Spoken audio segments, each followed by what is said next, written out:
the areas surrounding the wildfires. Contrary to law and basic common sense, some individuals were recklessly operating drones around the firefighting relief efforts. They were operating drones in areas specifically being used by firefighting aircrafts conducting assaults against the fires. Today, we announce the filing of a federal criminal charge against one individual who was engaged in that conduct, a Los Angeles area man who launched a drone, lost sight of it, and that drone eventually collided with a Super Scooper firefighting aircraft, one of the most important firefighting aircrafts in the firefighting arsenal. After an intense and in-depth investigation by the FBI, federal prosecutors today filed a criminal charge against Peter Tripp Ackerman. Mr. Ackerman has agreed to accept responsibility and plead guilty to one count of unsafe operation of an unmanned aircraft. As part of his plea agreement, Mr. Ackerman had admitted that he acted recklessly, and his conduct posed an imminent threat to firefighting crews. Once he enters his guilty plea, Mr. Ackerman will face up to 1 year in federal prison. The ultimate sentence imposed will be up to a federal judge at the time of sentencing. As part of his plea agreement, Mr. Ackerman has agreed to pay full restitution to the government of Quebec, which supplied the plane, as well as an aircraft repair company that repaired the aircraft. That amount is estimated to be around $65,000. Mr. Ackerman has agreed to complete 150 hours of community service that is directed at wildfire relief efforts here in Southern California. In documents filed this morning, Mr. Ackerman admitted to serious facts and serious conduct, including that he recklessly operated the drone, and that drone posed an imminent safety hazard to the crew of the Super Scooper airplane. Mr. Ackerman admitted that on January 9th, while the Pacific Palisades Fire still raged, he went to the top of a parking garage at the 3rd Street Promenade in Santa Monica. He launched a drone from that location and flew it around where the wildfires were raging in an effort to observe the damage. The drone flew about 1.5 miles until he lost sight of the drone. While he was flying the drone, it collided with the Super Scooper carrying 2 crew members who were attempting to fight the blaze. The impact caused a 3x6 hole in the left wing of the aircraft. The plane was able to land safely, and eventually maintenance crew began to repair the aircraft. The aircraft was out of commission for several days while we were in the middle of the wildfires. For approximately 5 days, it was not being able to be used by fire department and other crews. The fire department wasn't able to use that plane to fight the fires for approximately 5 days. Flying drones during times of emergency poses an extreme threat to our firefighting personnel who are out there trying to help people. Flying drones during emergency compromises the ability of police and our firefighters to conduct emergency operations. As this case demonstrates, if you fly a drone around wildfires and you do so recklessly, law enforcement is going to find you and we're going to hold you accountable. I want to thank our firefighters, our first responders who are out there on the line every day trying to protect the public and do their jobs. I want to thank the FBI, the Department of Transportation, OIG, the FAA, and CAL FIRE, as well as the LA Fire Department for their partnership in bringing this important case. A message here is deterrence to the public that, again, do not fly drones in areas where firefighters are raging. And I also want to thank the AUSAs who are responsible for the prosecution, Assistant U.S. Attorneys Kadar Bhatia, Ian Yanello, and our partners again at the FBI for all their good work. With that, I'll turn it over to Assistant Director in Charge, Akil Davis.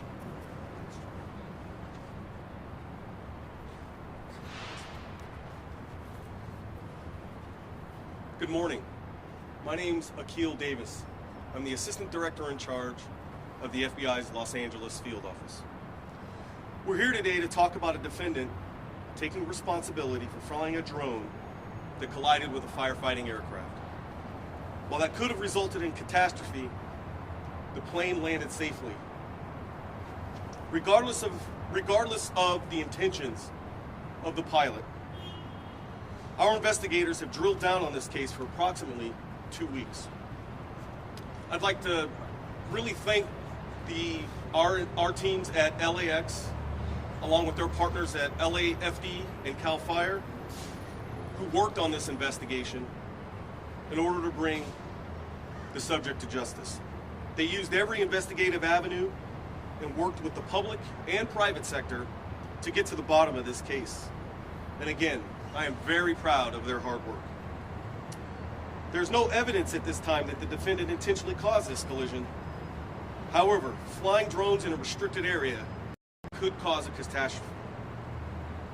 Going forward, we're going to be dealing with more drones, and the likelihood of a disastrous result will increase. As you all know, we have World Cup coming up to the Southland. We have the Super Bowl followed on that, and then culminating in 2028 with the Olympics. All of those events will bring significant drone activity in which the FBI stands at the ready to investigate those crimes with our counter-UAS, our counter-drone task force, and our ground intercept teams.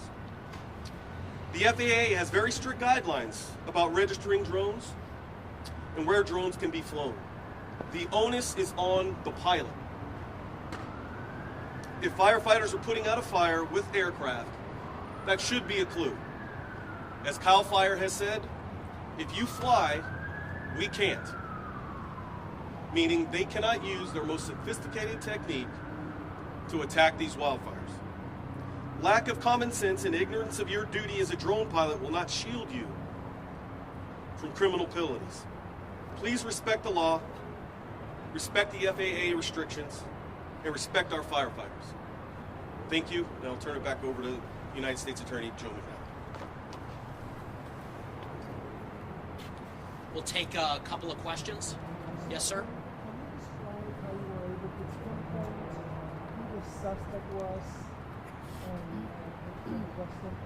Yeah, as I indicated, the drone collided with a firefighting aircraft, a Super Scooper. And when that plane landed, maintenance crews observed the drone wreckage in parts of the plane. We were able to, and I say we, our law enforcement partners who I mentioned earlier, work together to take that wreckage, trace that back to a specific drone, and then we work to identify that individual.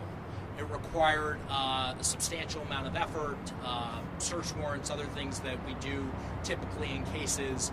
It was a complex process, but we were able to identify that person, and anybody else who engages in that conduct should have confidence that we'll identify them too. Was the Yeah. Yes, sir. video, was a suspect trying to get a video for his own personal use or trying to sell it? Anything you can tell us about it? Yeah, my understanding was, like a lot of individuals, he was curious about what was happening in that area. If we go back to, January 9th, the roads in those areas were closed. It was restricted area, and people wanted to see, for a variety of reasons, the carnage that was happening in Southern California. And my understanding, my take from the case is that was his intent. The problem with that starts off as curious conduct, is with the amount of firefighting planes you have in that area dropping so they can get water in the Pacific Ocean, it interferes with those operations. And so it's not the time to fly drones anytime that we have these emergencies in Southern California. Can you elaborate on how? Yes, ma'am. Is he a licensed drone So my understanding is that under FAA regulations, you have to register your drone under certain circumstances. I don't have any information as to whether or not he had a license or whether he would have needed one under those circumstances. Can you elaborate on the reaction of the suspect when he was contacted by you guys? Well, I'll highlight the fact that he has agreed to plead guilty and accept responsibility, which I think is important here. He was ultimately contacted in connection with the conduct, and we've reached an agreement where he's agreed to accept responsibility through a plea where he does face prison time. He's agreed to pay full restitution, and he has agreed to commit himself approximately 150 hours of community service in wildfire relief.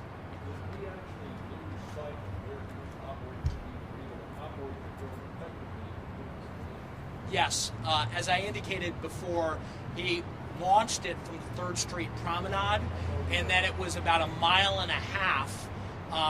where he flew it to, and he lost sight of the drone. I'm sorry? I'm not going to get into whether or not he was able to control it. I mean, what I would say is that he hit a firefighting aircraft, and so in my view, he was being reckless and that he couldn't see it, and he was in an area that he shouldn't have been. Other questions? You know what kind of Did drone this was it? event prevent other similar aircraft from their firefighting efforts that night? I didn't hear your question. Did that event prevent other similar aircraft from their firefighting efforts that night? So my understanding is it did not stop other aircraft from continuing to operate. It did stop that aircraft from operating from about January 9th to January 14th. And the additional context I'll give there is this is a plane from Quebec. So we're short on equipment. We're in the largest wildfire ever to hit Southern California. We need all the planes that we can have at the time, and now we have one down for five days. So specifically, no, there were other aircraft that flew that day, but this one's down for 5 days, and that has a real impact on operations. Nowadays, there's a large variety of. What was the maximum sentence he could have gotten?